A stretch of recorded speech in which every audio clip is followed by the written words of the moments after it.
لا تنسوا الاعجاب بالفيديو والاشتراك في القناة. البرازيل اعتمد على كراماريتش، اعتمد ايضا على فيرساريكو. هذه من الاسماء اللي كانت حاضره في التشكيل الرسمي، في حين بعض الاسماء اللي كانت بالفعل غايبه ولكنها حاضره في مباراة الخلف الاستحواذ نتوقع من جانب المنتخب الكرواتي. عادة في المباريات الودية يكون هناك بعض التعليمات من المدربين بعدم يعني الرفع من الايقاع بشكل مبالغ فيه، تفاديا لاي ارهاق وتفاديا لاي اصابات، لانه يبقى الهاجس المهم جدا بالنسبة للمدربين في المباريات الودية وهاجس الاصابات، لان كل مدرب في غنى عن اصابات للاعبين يريد أن يكون الكل حاضر في نهائيات كأس العالم. لذلك لن نشاهد. Pokušava ga tu stići na ovoj strani s brojem 21 Gasa. Još je lopta u prostoru ispred senegalskih vrata. Ovo je odličan ubačaj, malo previsoko za Perišića i bit će na kraju out za Senegal. Perišić i gradski vrt, rekao bih, se nekako tajno vole. Ivan je ovdje zabio. لعب لوفرين تمشي سريعة للجهة اليسرى، العرضية والراسية بعد ذلك، لكن المرة الجانبية. مانسوكيتش أول ضربة راسية بعد مرور 7 دقائق على انطلاق المباراة، دائما 0 مقابل 0. وأمامنا انتهى آنذاك بنتيجة هدفين مقابل هدف واحد. مودريتش العرضية، مودريتش بأن كرواتيا آنذاك كانت متقدمة بهدف المقابلة لا شيء قبل أن يتمكن آنذاك لاعبا معروفا داريو أو داليتش. هذه فرصة للتسديد، التمرير بعد ذلك فيدو يحاول المرور، الحكم يحتسب ركلة مرمى في هذه اللحظة. نعم، لتكون بذلك البداية مع منتخب نيجيريا في الأراضي الروسية. الركنية، مودريتش على القائم الثاني يتصل على الجهة اليسرى، بينما محور الدفاع لوفرين وكورلوكا أمام نيجيريا سيكون متواجد بهذه الأسماء. بينما هنا استغلال مساحات والعرضية، فرصة للتسديد.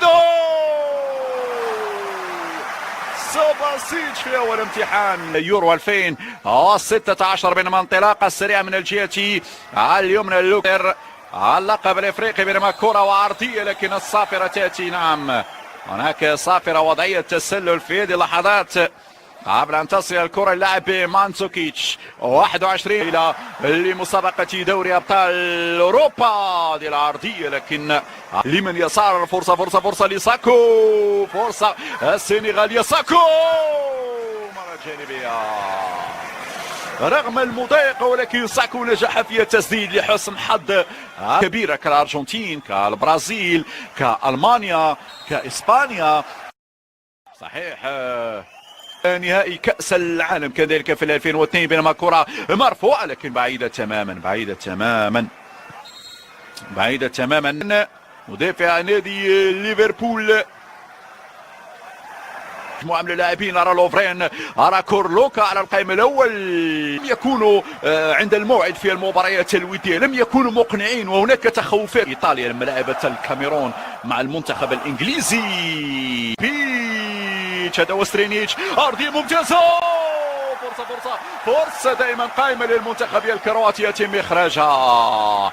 شوف طريقة إخراج الكرة من عناصر المنتخب السنغالي، تلعب هذه الكرة الجانبية، ضربة رأسية بعد ذلك لكن تخرج إلى ركنية. نعم، الركنية، مودريتش مرفوع الكرة، يتدخل يستغل عناصر المنتخب السنغالي، انطلاقة سريعة من الجهة اليسرى، العرضية لم تصل لساكو. والحال بالنسبة لساكو مهاجم ستاد ريني، ساكو كان قريب من الهدف، ساكو كان قريب جدا من الهدف. هذا هو اللاعب اللي كنت تتاح المجال تماما على الجهة اليمنى. فرصة يا ماريا، ساكو هو صار من سدد. نعم، صار من سدد هذه الكرة امامنا على الجهة اليمنى، محاولة المرمى يسار ممتازة، يسار ممتازة. مودريتش، البناء كله على مودريتش، هذا هو لعب راكيتيتش، 1-2، ضايع الكرة مرة أخرى، يسترجع هناك لاعب فيدو، بعيدة تماما هذه الكرة. هذه تقريبا التسديدة الأولى، نعم التسديدة الأولى لمودريتش منذ بداية المباراة. تألق في الدوري الفرنسي، بينما لدينا كرة هنا عرضية على القائم الثاني، ولكن لا شيء مستحيل. من كان يظن أن منتخب السنغال وفرصة جول صار يفتتح باب التهديف في هذه اللحظات. كل شيء كان جميل في اللقطة الماضية، لا التمريرة ولا التسديدة. نعم رائع ما قدمه إسماعيل الصار في هذه لاتنا. إسماعيل الصار يستفيد من تمريرة غاية في الروعة. شوفنا التحرك ليسار خلف المدافعين هذه الإعادة، طلب الكرة، شوف التحرك، شوف التحرك، شوف التحرك ليسار أمام تباطؤ المدافعين، يتمكنون من مغالطة الحارس سوباسيتش. يتركون له مساحات للتحرك بسهولة. هذه فرصة يأتي اليمنى. شوف السرعة، شوف السرعة، شوف السرعة. أرسل التسديد بين يرايا. تعديلة العارضة تحرم المنتخب الكرواتي من هدف التعادل. أول ردة فعل الكروات بعد هدف لاعب صار هو الذي حرك المباراة. مودريتش يرفع كرة بعيدة تماما يا فيدا. والتشيلي بولندا المتواجدة في نفس المجموعة الحاضر فيها المنتخب.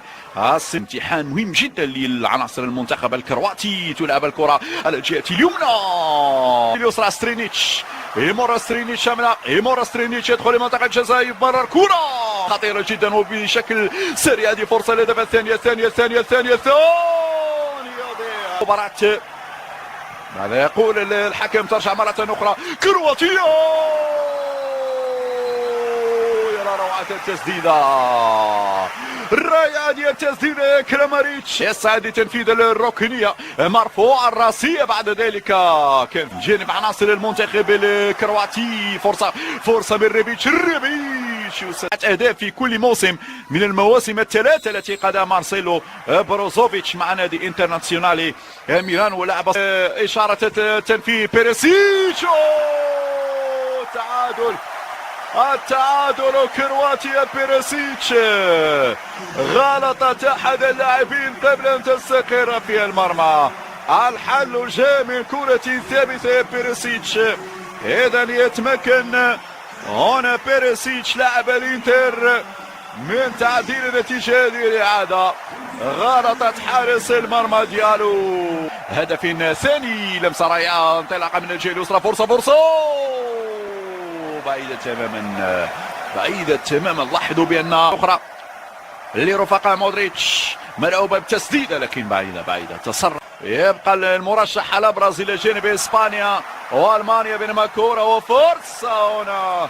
مرور جميل منك يا مودريتش، مهارة حاضرة هنا من الأيقونة الكرواتية. مودريتش لاعب نادي الريال مدريد. شوف بمهارة، ملعوبة سريعة للجهة اليمنى. فرصة دائما الخطورة لا زالت قائمة على دفاعات عن منتخب. بينية جميلة داخل منطقة الجزاء. الثاني قريب